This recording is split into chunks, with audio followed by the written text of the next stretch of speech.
Stock మార్కెట్‌లోకి మళ్ళీ ఒక పెద్ద హెచ్చరిక వచ్చింది. అదేమిటో నీకు తెలుసుకోవాలనుంటే వీడియోని పూర్తిగా చూడండి. రిచ్ డాడ్ పువర్ డాడ్ పుస్తక రచయిత రాబర్ట్ కియోసాకి తాజాగా సోషల్ మీడియాలో షాకింగ్ వ్యాఖ్యలు చేశారు.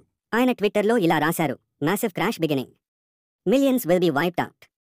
Protect your self. Silver, gold, bitcoin, Ethereum investors will protect you. అంటే ఆయన ప్రకారం త్వరలో భారీ మార్కెట్ కరెక్షన్ లేదా క్రాష్ రావచ్చని హెచ్చరిస్తున్నారు.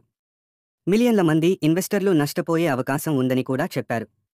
ఇటీవల ప్రపంచవ్యాప్తంగా వడ్డీ రేట్లు పెరుగుతుండటం, ద్రవ్యోల్బణం పెరగడం, రుణభారం ఎక్కువ కావడం వంటివి మార్కెట్లను బలహీనపరుస్తున్నాయి. అమెరికా మార్కెట్ల నుంచి వచ్చే ఏ షాక్ అయినా ఇండియా సహా అన్ని దేశాలపై ప్రభావం చూపే అవకాశం ఉంది. కానీ మనం భయపడాల్సిన అవసరం లేదు.